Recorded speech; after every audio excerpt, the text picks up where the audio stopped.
Thank you so much, Dawn, for that introduction, and thank you all for coming today. I am very excited to be here and very grateful to be here. A little bit about myself. And thank you especially to Iowa State University and Loess Hills Wild Ones for inviting me today. A little background on myself. I am the founder and current manager of the Bellevue Native Plant Society. I serve on the board of Green Bellevue, which is a nonprofit in the Omaha metro area. And I also am the host and content creator for Plant Native Nebraska podcast, which is a native plants podcast talking about all facets of the native plants dialogue. It's kind of interesting how things come full circle. Because what got me into gardening in the first place was reading British garden writing and reading about cottage-style landscapes in Europe. And the funness of them, the whimsicalness, the pensiveness, and romanticism of it all really, really intrigued me. And also, I have always looked up to the designs of Pete Odolph, who does these really beautiful, wild, naturalistic landscapes. And one of the gardens he's done is Lurie Garden in Chicago, which we'll see a picture of today. He's also worked on the High Line Garden, if you've ever heard of the High Line in New York City. So I'm excited to be here today and hopefully share ways we can use that kind of cottage garden aesthetic to create really wonderful, natural, vibrant landscapes here in the Midwest. First, to dive into how we can create these kinds of landscapes, I think it is important we understand a little bit of the why exotic landscapes are a bit problematic. So local wildlife need native plants, and a lot of times when we think of wildlife that need native plants, we're thinking of pollinators first and foremost. So butterflies, one of the most common talked about in the news. This is a picture of a monarch butterfly on Sweet Joe pieweed. And a lot of the pictures in my presentation today are actually insects taken on native plants. So it's not just pictures of the insects themselves, but you can see that they are interacting with these native plants. Skippers, a lot of people think of butterflies and moths, but we also have skippers, which are a little bit different, but in the same family, and we see a picture here of a skipper on tall boneset. The witch moth is on New England aster, and hummingbirds. I love talking about hummingbirds when it comes to native plants because some people love to attract hummingbirds with a hummingbird feeder, and you have to go through the process of filling it up with sugar water, and then it might get moldy, and then you have to clean it out. But what's really interesting is that the natural bird feeder for a hummingbird is plant nectar. We also have wasps, bees, and this is a picture of a wasp on Virginia mountain mint, which is a really great, wonderful plant. And we have the rusty patch bumblebee on the Monarda fistulosa. Flies are another pollinator we sometimes forget about. Really cool, if you want to get geeky later, you can research mimic flies. They actually mimic the appearance of bees, which is really, really interesting. So if you go out in your garden and you see what you think is a bee, it actually might be a mimic fly. And people forget about ants. Ants are actually an often forgot about pollinator of native plants. So this is a very, very zoomed in image of an ant on partridge pea, which is a wonderful annual wildflower. And last but not least, beetles. You can see the goldenrod soldier beetle and other beetles in the garden. It's really, really interesting if you do grow goldenrod. When the goldenrod's in its prime, in its glory, you'll see so many beetles on the plants. But also when we think of pollinators needing native plants, we maybe picture in our head the adult insect. We picture the butterfly, we picture the moth, but we forget about the caterpillars. And what's really, really striking when we're talking about how the ecosystem needs native plants, host-plant relationships between insects and between native plants are really, really imperative to understand and to emphasize. So when we think of host plants, maybe what comes to mind is milkweed, because we've been hearing a lot in the news, in articles, in different publications, the relationship between monarch butterfly caterpillars and milkweed. So basically, if you haven't heard already, or you don't already know the concept of what a host plant provides for insects, is the adult butterfly will lay its eggs on the milkweed plant itself, and then when that caterpillar hatches out of its chrysalis, it will feast upon the milkweed plant, and that is how it gets the nutrients it needs to develop into maturity. And there's not only swamp milkweed and butterfly milkweed and common milkweed, there's actually several different varieties of milkweed native to Iowa. When we think of host plants, we might not think of little bluestem or any of the wonderful native grasses we have here in the Midwest. But little bluestem is one example of a host plant that hosts a lot of species, especially of skippers. And there are other host plants. That's one of the different kinds of milkweed I told you about called poke milkweed. Even our prairie rose is a host plant. So if you want to learn more about these kinds of host plant interactions and you're curious about what plants to choose to host more pollinators, you can visit this website. And I do want to remind everyone you don't have to take notes and jot down every website if you find a resource that appeals to you, because I will have a link tree at the very, very end of the talk that you can scan, and you can have access to all these links today and beyond.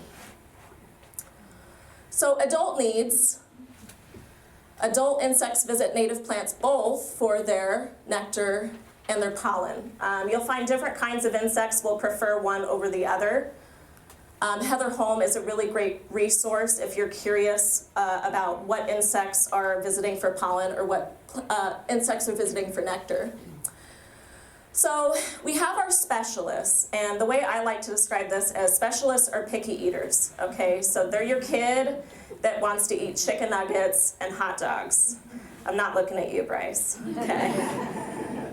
So they are very picky eaters. If you don't provide what they want, they're not going to eat anything.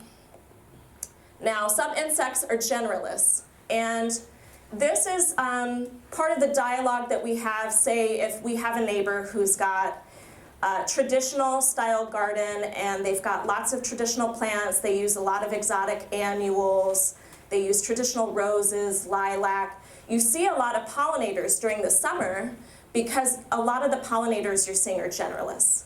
So this is why you do see some wildlife support with exotic gardens, but the native plants dialogue is really emphasizing that we have a lot of overall wholesome support by using native plants, because we also cater to the specialists and also to the larval stage. So again, to learn more about these interactions, you can click this link in my link tree to learn more. And Heather Holm is the one that partnered with Prairie Moon to make that wonderful infographic on that webpage. So moving on, birds also need native plants, and a lot of the reason is just because birds, one of their main sources of food is insects. So to kind of show you how many birds we can feed by using native species, this is an oak tree, and it hosts something along the lines of 500 different species of native insects, whereas a ginkgo tree hosts less than 5. So you can imagine, if you love seeing birds in your garden, if we use native plants that support caterpillars, how many more birds are we going to see? How many more clutches of chickadees or young birds are we going to have? We're going to have more in a habitat that supports more caterpillars. There's a lot of really interesting studies they've done there. I've kind of already given you the clue to this question. 96% of a bird's diet comes from seeds or insects. What do we think it is? Comes from insects. So although it is nice and charming to have bird feeders with bird seed, or to let your gardens not get cut back over the winter so that the birds have some seeds to pick off, just know that insects are the most important food supply for birds. And then we can sometimes forget about other species, our little friend the squirrel. Obviously, deer are something people might not want in their garden. But you know, we are talking about creating wild spaces, and we should make room for wildlife.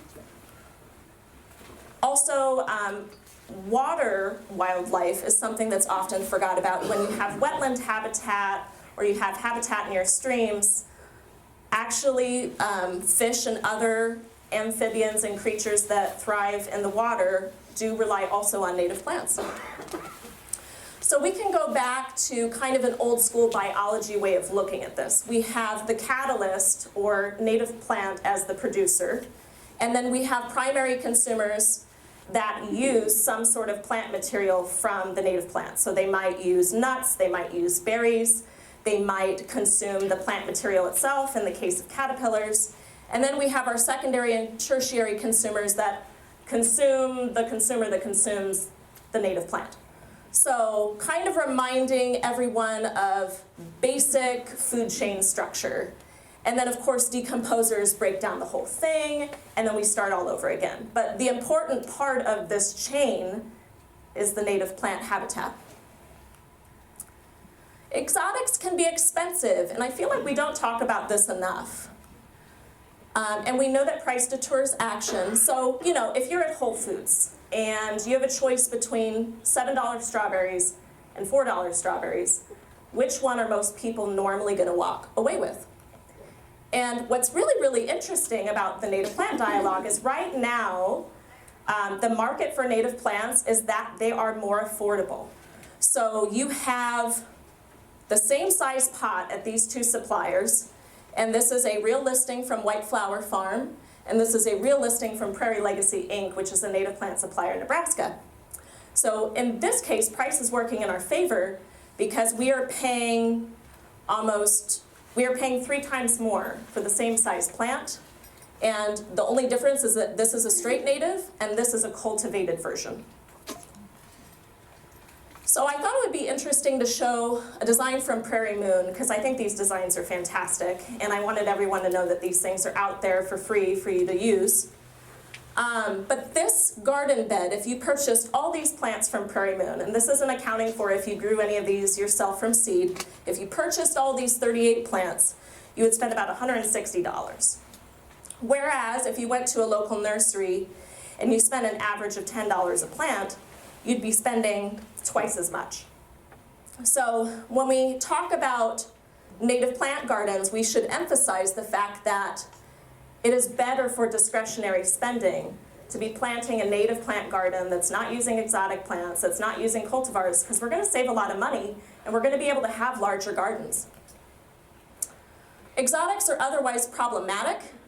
So this is really interesting, okay, because the people, personally, I feel like the people that are really upset about Japanese beetles every year are the people that have a lot of turf grass. Really green, vibrant lawns. And lawns host Japanese beetle larvae. So what's really, really interesting is that actually by creating monocultures of lawn, we are creating more of a pest issue.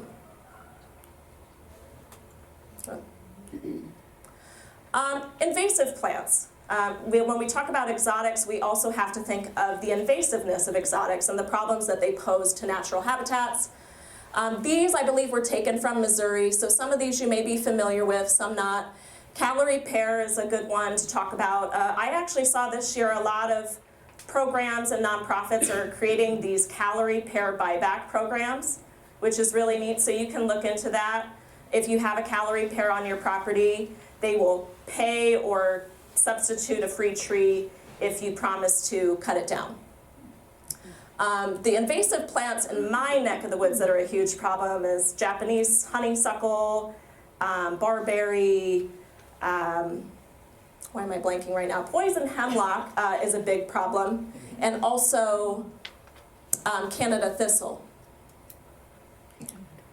And Canada thistle is something I've been fighting in a rain garden we're trying to restore. It is brutal. You can wear 3 pairs of gloves and the thorns will still pierce through it, and is nearly impossible to eradicate without chemicals. It's really awful. And I wanted to show you a little sneak peek at a tool you can use to check native plant nativity. And this is called BONAP, and I'll have a link and we'll talk about it more in a little bit. But this shows you, the pink means noxious, and the dark blue is a key that this is an exotic plant that is not native here. So going back, how exotics are problematic, they are harder to keep healthy and alive. And especially in our environment, this is a big talking point because a lot of our environment, although we do have wetland and we do have woodland habitat, we have prairie habitat. And these prairie plants have evolved to work with the droughts that we have and the extreme weather conditions we have by growing very deep root systems. So in our case, if we're trying to grow a vibrant garden that's low maintenance, these plants are a friend because they're very tough. They have been conditioned over a very long period of time for our environment.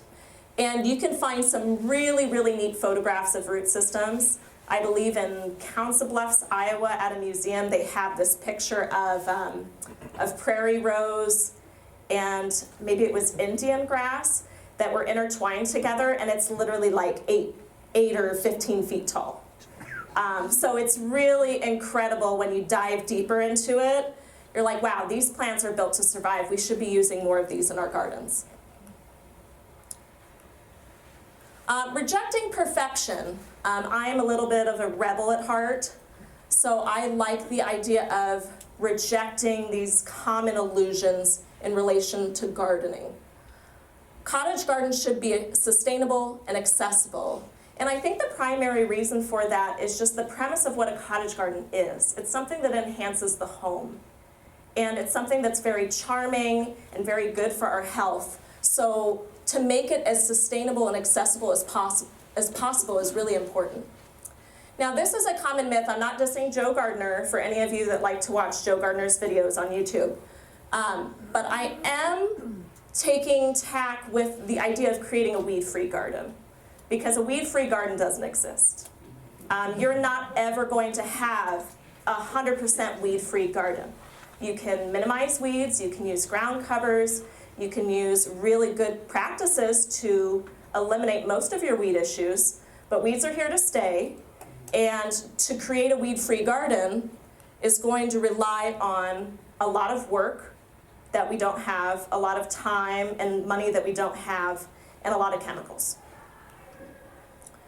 Also, making something sound elite makes it less likely for people to try. So the myth I'm talking about here is where you meet someone and they're like, oh, I've always wanted a garden, but I have a black thumb. I've killed all my house plants. I just don't have it in me to be a good gardener. There's no mystical quality that you need to be a good gardener. That's a myth. You can have a black thumb and you can still keep plants alive around your house because nature largely takes care of itself. So I thought we'd have a little fun here.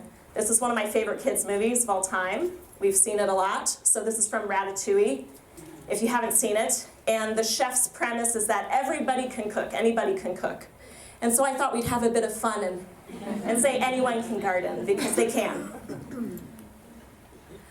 Cottage gardens rebel against the perpetual and unsatisfying desire for the neat and tidy. So we have this obsession with taking a messy world and putting it into a million containers, or taking a messy world and trying to make it all crisp and clean and organized. And it's just not real, and it's just not sustainable. So I find it interesting that the traditional European cottage garden rebelled against this. Lots of lawn, lots of clean lines, very sterile, very high maintenance when it comes to labor, time, and money. And this is what the traditional cottage gardens were trying to create: vibrant, colorful, wild, naturalistic, eclectic spaces. So if you're not already familiar with the concept of cottage gardens, I hope this is inspiring to you today, because they are really fun. Now, I wanted to draw a similarity between what modern cottage gardens can achieve, because we're rebelling against something like this, right? And notice the similarity between this and that. So hundreds of years have gone by and we're still kind of doing the same thing, right? And then some of us are still rebelling against the same kind of thing. So I thought that was interesting. But this is what a modern native cottage garden can look like. And again, this, very similar in aesthetic and spirit and feeling to this. So I made sure that I was really looking up native plant gardens, so you can see there's sweet Joe Pye weed in there, rattlesnake master, pale purple coneflower, and we've just got so many great examples in there of the anise hyssop, of the ironweed, and lots of other flowers worked in there. So we can have fun and vibrant landscapes using native plants. Instead of rejecting wildness outright, we can use cues to care. So if you are a seasoned gardener, you might have heard of the concept of cues to care already. You can use signage, by weeding, by showing that you're maintaining the space. You're showing that this is a planned landscape. We can also frame our gardens with edging, so you've got a crisp line between maybe like if you want to leave a little bit of lawn, or you want to create an eco lawn, or use blue grama, or make a bee lawn. You can do that and then just have your little traditional garden edger to show that this is a garden design. For cottage-style gardening, you're going to plant a variety of color, you're going to plant for a variety of seasons, you're going to play with different textures. It's going to be fun. So you can use that as a tool also to signal that this is a garden, because something's blooming in every season, because we have lots of color, we have lots of texture. These are a lot of examples of the signage you can use to show this is a planned landscape. There's many different places you can get these signs from. Prairie Moon, PATH, Pollinator Alliance of the Heartland, they've come out with a new sign, and they are an Iowa-based group. So you can find them through our links and see if you can get a sign from them. There's also the Monarch Way Station, and I feel like I'm forgetting one of the big ones, the Xerxes Society. They've got really beautiful signs. So lots of different options now, we're very lucky.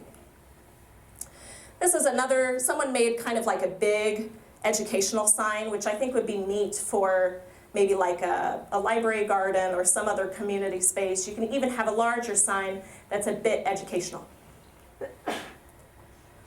So, also important to note, we should avoid the temptation to fall back into these rigid, absolutist systems.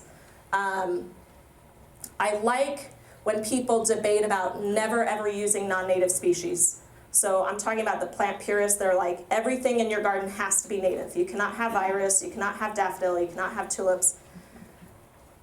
I don't think we are making room for experimentation and our own sense of well-being when we have these kinds of rigid systems. Because people are going to keep planting tulips, and people are going to keep planting lilac. And there's things that those plants are valuable for, like our enjoyment, our sense of nostalgia. So we don't have to be absolutist in order to change the narrative, in order to make progress. So I think that's largely a myth, that you can't plant anything that's not native. But it's all about trying to incorporate more native plants into the garden. I think Doug Tallamy had a benchmark number where he recommended people plant something like 60% native plants or 75% native plants. So you still have a little bit of space to work with to grow things that you personally enjoy, because we're animals too. Also, there's a myth that you have to use foundation plants. I've had a lot of people disagree with me in the beginning about foundation plants, because it's very traditional that you hug the house with evergreens and you hug the house with shrubbery. And I don't think, I mean, who made up that rule? We don't have to do that. It might be good for insulating your home, or it might be good to have a windbreak. But there's no cut and dry rules of how we have to do things. We can have fun with these spaces. Also, another big myth I want to touch on is the never using aggressive species. I have been told so often not to use certain types of goldenrod or wild mint or the prairie sage or all the other native plants that do grow vigorously. Clematis virginiana, which I will have a picture of, is a good example of one I've been told not to grow. And I just think we shouldn't put ourselves into a box. We should be allowed to play and have fun and really learn what these plants are and decide their usefulness to us. Cottage gardens teach us to lean into wilder ways of being. We also don't talk about this a lot. We're creating experiences for ourselves. So I made this this photo collage of pictures of me and my daughter and things blooming in our garden and us dreaming about garden designs, and it's just vibrant and it's just fun and it's wholesome. And believe it or not, you don't see my son in any of these pictures. He's actually inside playing video games. So that's why it looks like we've got a single child here. But it's fun. We're creating something meaningful. We're creating something wholesome. You don't have to go out to a botanical garden to see beauty. We can create it in our own landscapes. And we don't have to recreate the prairie, because as much as we want to, we can't recreate the prairie. And it's sad that we've kind of deconstructed these natural environments to put in 1 million farms or 1 million Dunkin' Donuts. But we can create something that is supporting wildlife in our own gardens. And it might not be a recreation of what was there before, but it's definitely better than a habitat that doesn't support hardly anything. So I thought it would be interesting to do like a little word map here, because when we are creating these kinds of fun, vibrant spaces, we're really immersing ourselves. We're experimenting, we're creating, we're connecting with the natural world. And it becomes a very much, you feel like you're doing something and you feel alive. And it becomes more about you than about the garden. It becomes more about how this makes us feel so connected and so immersed in physical experience. So I wanted to make note of that, because I think it is really healing and it's really important, because especially humans are so far removed from nature. We've seen all these studies of how being in nature is really healing. It's good for all these different diseases. It's good for mental health. And so by creating these positive, uplifting, aromatic, just visceral experiences, we're really creating a wonderful time for ourselves. Thinking of cottage gardens as a way to unite home and habitat. Unity with nature is something that these kinds of gardens can create. Kind of makes that nice buffer zone between society and nature. So this was the Lurie Garden that Pete Odolph designed at the top left, and that's in Chicago. So this summer, if you want a cool short road trip, go to Chicago and see this garden. It's magnificent. Or if you don't want to travel, you can go to your local library and probably find one of Pete Odolph's books that feature a lot of beautiful photos of this garden. Another naturalist native plant style garden in Fort Wayne. And another photo of a natural wild native landscape in Indiana. So believe it or not, we can do wildness in urban spaces. It works. We've done it before. And suburban spaces are cottage-style gardens that are hugging our homes and inviting in butterflies and creating wonder in the neighborhood children. It's totally a possible, doable, aesthetic thing. A wilder landscape engages us with our local environment. So what's really, really great about trying out and experimenting with all these plants is we're learning about them and we're falling in love with them. And it's engaging us with plants that were natural to our environment. So I made sure that when I researched all these flowers, I was checking that these plants are native to Iowa. And so this is a great list of plants that are native to Iowa. And these are all wildflowers. So we've got our hyssops. This is anise hyssop. This is the giant hyssop. And some of these pictures are blurry, so you'll have to forgive me. But this is a monarch on milkweed, like we talked about before.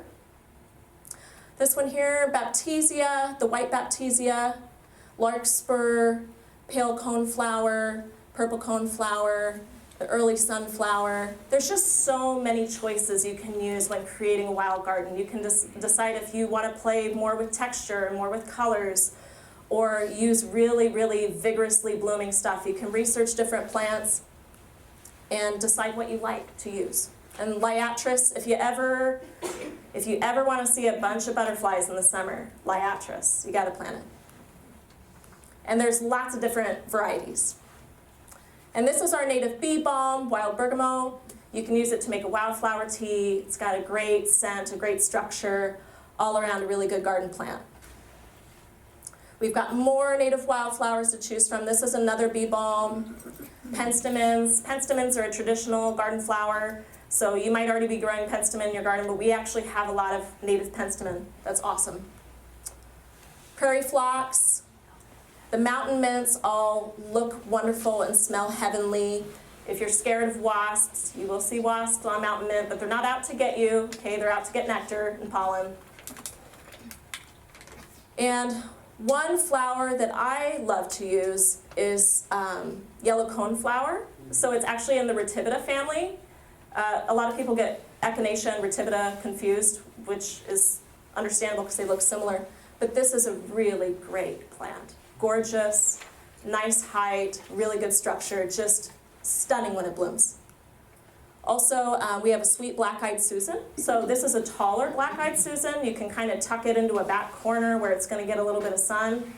And it's just wonderful, especially next to blue sage, which we'll see a picture of shortly. So this is our blue sage. Again, it's kind of a blurry photo, but blue sage, really, really wonderful sky blue flower, nice and tall, so tucked in the back with some shorter things in front. It's just stunning. We have lots of native goldenrods, and if you've never seen a patch of goldenrod in bloom, you are missing out because it is awesome. And then we have so many asters, so if you like to shop around with different shades of blue or purple, asters are your friend. They come in a lot of different, subtly different shades. And this one I like to talk, even though its name is weird, Hoary verbena, it sounds strange. I wish they would change the name. Verbena stricta. It's one of our longest blooming native wildflowers. So if you want something that's long blooming and especially good at attracting birds, because birds will eat these seeds over the winter. This vervain is something you want to have in your garden. It's really unique. It's kind of unusual looking. My mom thinks it looks a little wonky. She's like, why doesn't it bloom all the way up? I'm like, there's no rules on how a flower has to bloom, okay, Mom? But really long blooming, really structural, just a wonderful plant. And Culver's root. If you've ever seen traditional like speedwell or veronica in a garden, Culver's root looks very much the same way, but it's native. And then we have our native grasses. So native grasses also can be ornamental, which we've learned largely with exotic grasses called ornamental grasses. Well, our native grasses are mostly all ornamental. They're gorgeous. Big blue stem. It's got these red, purplish seed heads when it's in its height. Just wonderful and unique. We've got our grama grasses, purple love grass, which if you've ever seen purple love grass blooming, it's just got this smoky, wispy, ethereal, oh, it's just wonderful. So you've got to have that. And it's great around, you know, if you have a walkway where you want something shorter so that you can see it better, or like you want to put something in your house strip near your mailbox, purple love grass is a great example. We've got June grass, switchgrass, Indian grass, and I should mention that big blue stem, switchgrass, and Indian grass are three of the most important plants when it comes to tall grass prairie. So a large percentage of the tall grass prairie was these three grasses. Native trees and shrubs. So there's a lot of native trees and shrubs you can use for a focal point. Maybe you want a privacy screen. Maybe you want to create a bit of a deciduous windbreak in the back of your cottage-style garden. These are all great plants to use.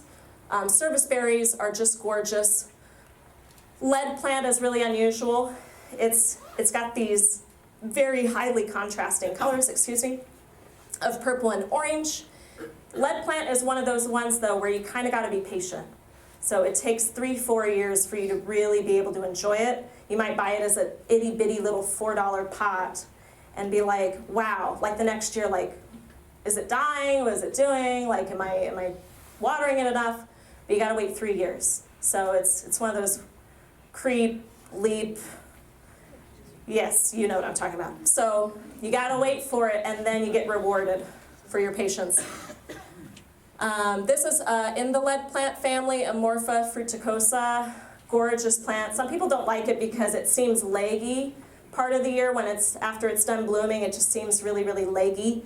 Just plant something in front of it, like a nice shrub, like shrubby St. John's wort, which we'll talk about. And then you won't have that problem.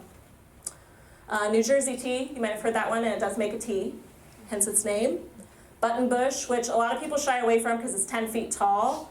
Don't let that throw you off. Just put it in the back corner, put it along a fence line. It's got really gorgeous flowers. When the flowers are done blooming, it turns into this really bright maroon seed head that's just, Nothing else looks like it.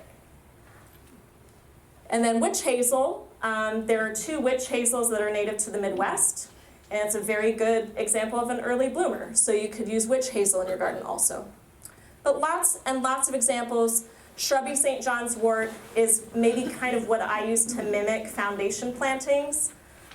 So really, really beautiful, profuse yellow flowers, but looks like a sturdy leafy shrub most of the year.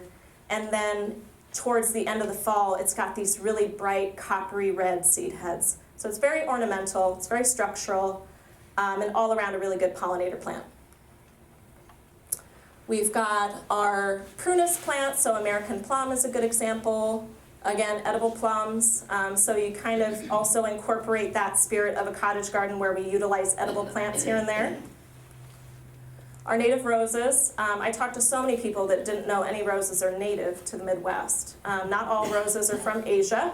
We've got a lot of native roses. They're not vigorously reblooming like some of the ones that have been cultivated, but they do have a nice fragrance, they do produce hips, and they do have really beautiful rose flowers. We also have a climbing rose called Illinois rose, Rosa sedegera, and I have a picture of what that can look like on a fence line today. So lots of different examples of native trees and shrubs. A wilder landscape brings local wildlife to our awareness. So we're going back to wildlife, we're bringing them in to the fold. I don't think anyone's going to get this reference, so I'm going to have to explain it. When I was a kid growing up, I, like my son, was really, really into video games. I was fascinated with nature, but I was more fascinated with the idea of creating an indoor haven. So my point being, we don't have to be bug collectors and collect and hoard bugs inside of our houses, or be these kind of homebodies that we're dreaming of nature and we're kind of like still indoors. We can go outside and we can interact with wildlife, we can interact with flora outside our home, in our landscapes. Now, you might not want to come across snakes. You might not want to come across skunks. But really, isn't it cool to see them from a distance? I mean, we can kind of try to connect with that childlike wonder that we share these environments with other creatures. And isn't it fascinating when we kind of remember that they exist?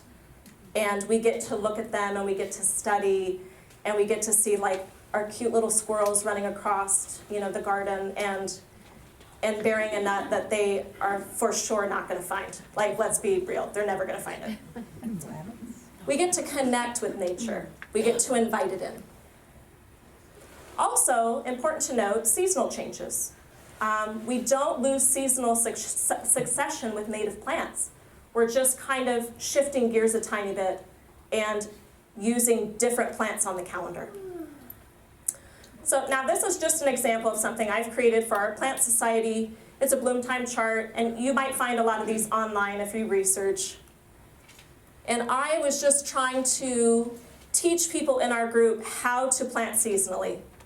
So you can find native plants that bloom early. If you are really into tulips and daffodils because they bloom early. I also have ground plum blooming right now. I have prairie smoke blooming right now. Pasque is blooming right now. So we can kind of change this concept of seasonal bloom times to incorporate the plants that are native to our area. So really, really interesting. You can find lots of this kind of thing online as a resource. Later on, we'll be talking about tools you can use. A lot of places will have a filter when you search for plants, and you can search by bloom time.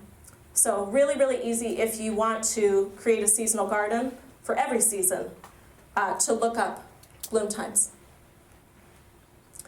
Designing with heart and the spirit of cottage gardens. So this is going back to how can we really encapsulate that whimsical, wild, eclectic feeling. So going back to that picture, this is what traditional cottage gardens looked like, and this is what modern native plant cottage gardens can look like. I just think it's fun. It's somewhere you want to spend time in, right? Like, I'd rather spend time in any of these gardens than hang out at a little patio table skirting lawn.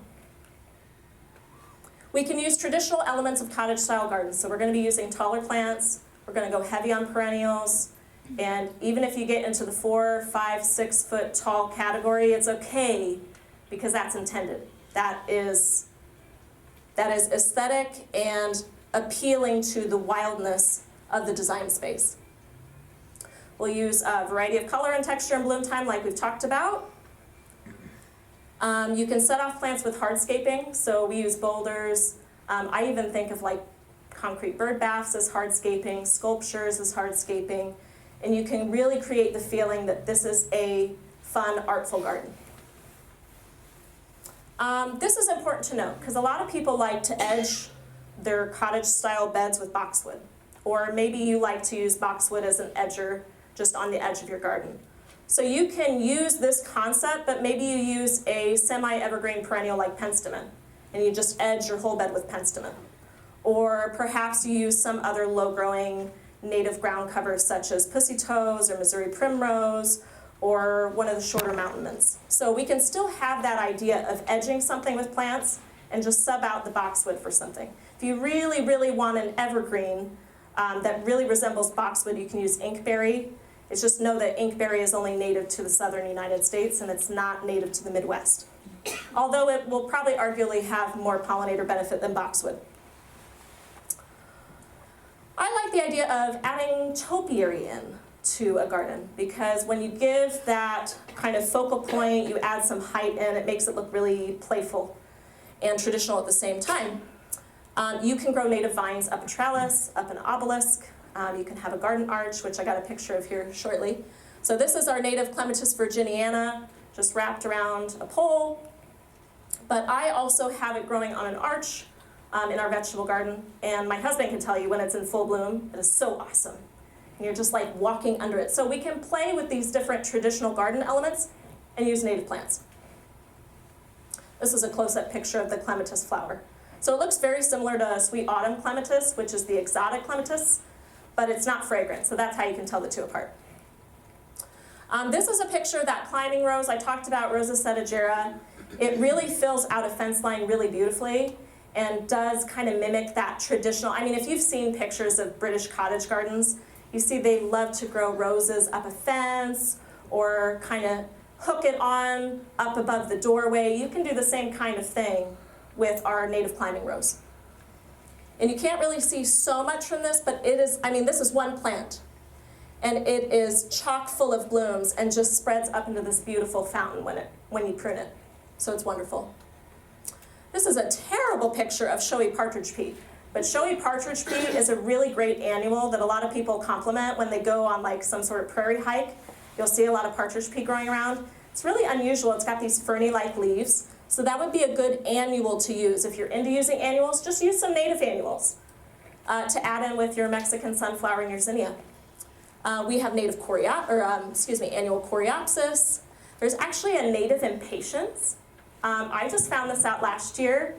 And impatiens have that fun thing where if you touch them, they like throw their seed. It's really, really amusing. But we actually have a native impatiens. It's a really unusual orange flower, which orange is rare. There's actual annual bee balms along with the perennial bee balms, so you can use those too. And then this one is a zoomed up picture of a sphinx moth visiting Rocky Mountain bee plant. And Rocky Mountain bee plant, you might not think it's aesthetic, or you might think it looks really, really similar to the traditional cleome, and that's because it's in the cleome family. And it's such a cool structure, and the flowers are so great, and it is very pollinator frequented when it's blooming. So it's a really great, unusual plant to use. I love it. Now, if you want to, you can also use that design element of creating negative space. So you can border your garden with lawn, but maybe we rethink what lawn is. Maybe we use blue grama, which, look at how wonderful and green and full that is, and that's all blue grama. So we can do that. Maybe we add in some low-growing native wildflowers here and there. Maybe we create a bee lawn where it's all low-growing, bee-friendly flowers like butterfly weed and Missouri primrose. Or maybe we do a mix of blue grama and buffalo grass. There's a lot of different options if you want to use lawn to offset your garden. Now this is the fun part, because this will hopefully be where you are learning some things you didn't know before, I hope. There are tools you can use to double check a plant's nativity. One of the main ones, the nwf.org Native Plant Finder. And I wanted to show you guys for each of these tools just a sneak peek of what it's going to look like when you get to the landing page. And again, all these links are in my link tree, so if any of these are useful to you, you should be able to find that by scanning the code at the end.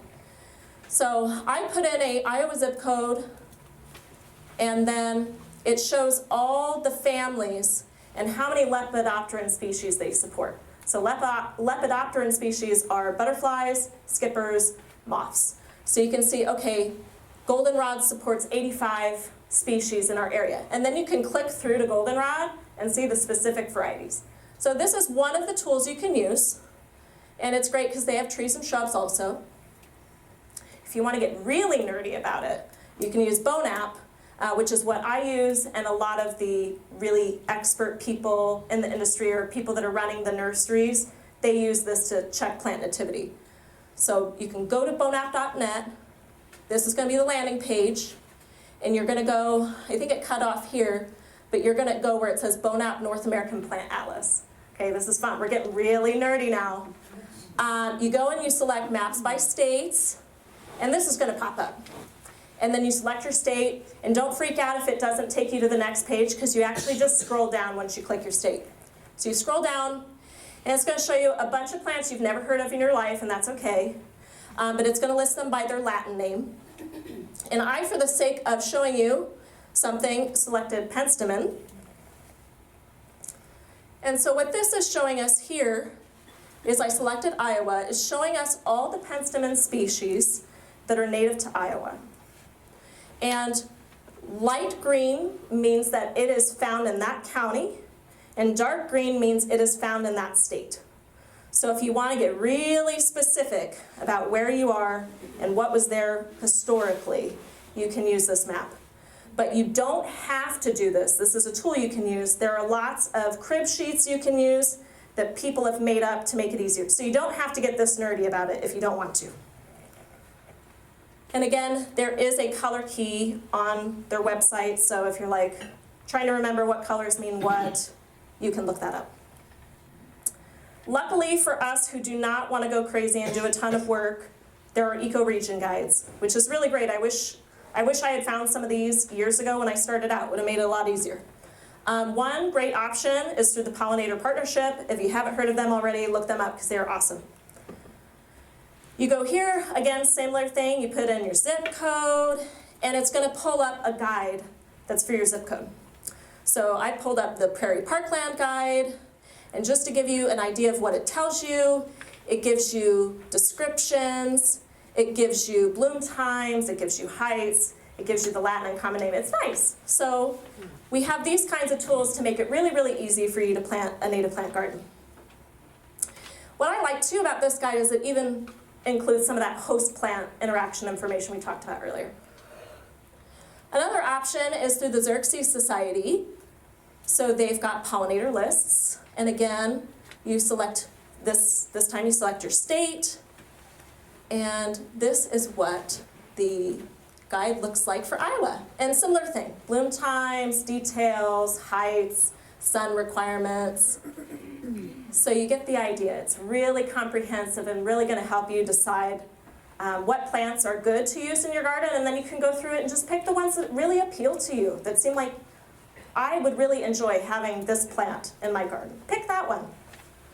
And then also, there are more tools. So Prairie Moon Nursery, when people are like, I've got a shady garden, and I want something that's 2 feet tall, and I want something that's native to Iowa, and I want something that blooms in April. I mean, that's getting really specific, right? So you can go onto Prairie Moon's website, you can use the really great filters, and you can choose all these different filters, and it just shows you the plants that are the result of those filters. So it's a really great tool. Also, you might have a local native plant society, and if you want to just go through your state probably has one, but you might even be able to find a hyper-local plant society that's that's founded in your city. Now, how can we really change the narrative when it comes to naturalistic landscapes? We can change the narrative through increasing demand for these kinds of gardens. And the big way, obviously, we can increase demand is through purchasing. So, native plant suppliers, there's actually a lot of them out there now. You might find some locally, Iowa Native Trees and Shrubs, Golden Hills RC&D, the Iowa Arboretum, but you might also find a lot online that will deliver to your home for a very reasonable shipping price. So we've got Prairie Moon Nursery and Prairie Nursery that are in Minnesota and Wisconsin, Minnesota and Wisconsin, and then we have Prairie Legacy and Great Plains Nursery in Nebraska. And there's a lot of different options, and you can order some of these plant catalogs to look through and see maybe there's better offerings from one supplier than the other. You can play around and find where you prefer to source your plants. Or you could get really geeky and source seed and grow your own plants from seed, because it's really fun, and you save a lot of money. We can also change the narrative and encourage these kinds of landscapes through participating. So you can get involved with your local nonprofits, you can get involved with your local plant societies.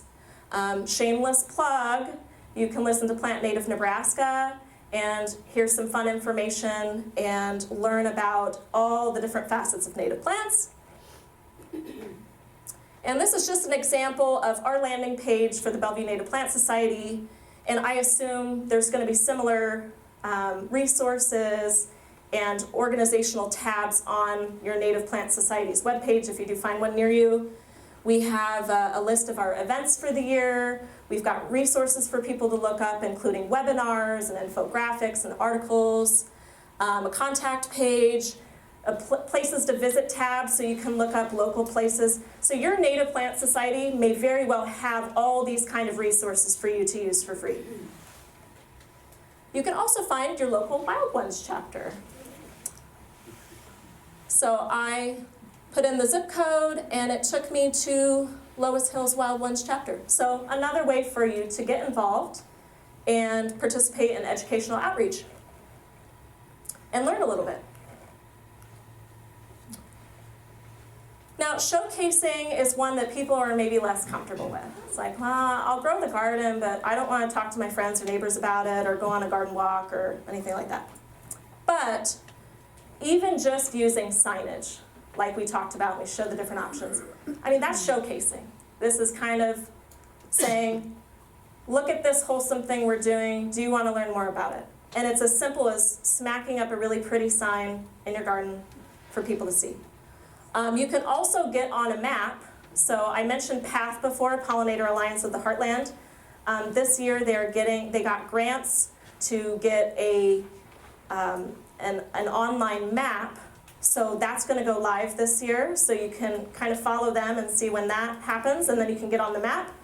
Or you can even go to Homegrown National Park, which if you've ever heard of Doug Tallamy, just a wonderful resource, a great expert in this field, and created the idea of homegrown national parks, since most land is privately owned, and the biggest impact we can make is creating habitat out of our spaces. So they've got a great map, and they've also got great resources on that website if you haven't already visited.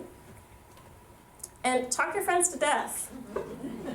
If you want to ruffle some feathers, I know my kids are so sick of going to the zoo with me because I'm like, oh, look, that's a chokecherry, and oh, that's our native viburnum. Like, they are so sick of it. But maybe, maybe some of it will resonate and make a difference later. Another way a final way that we can really make a difference is just simply through believing in this as a movement. I think every important, impactful movement really requires belief in it. So, you might find native purists online that are trying to change people's behavior through anger or through judgment or through condemnation. And I think the most impactful way we can change the narrative on landscapes is through meeting people where they are and believing in it, showing our passion, showing our desire, showing our excitement, because that's contagious, right? I mean, anger is contagious, but passion and desire and drive, that's also contagious. So I think we can meet people where we are, we can do our best to learn about these things, and we can just share our love for what we are doing. So I hope today was inspiring for you all, and that you can maybe take away some tools to use when designing your landscapes, and we can dream a little bit together. Thank you so much.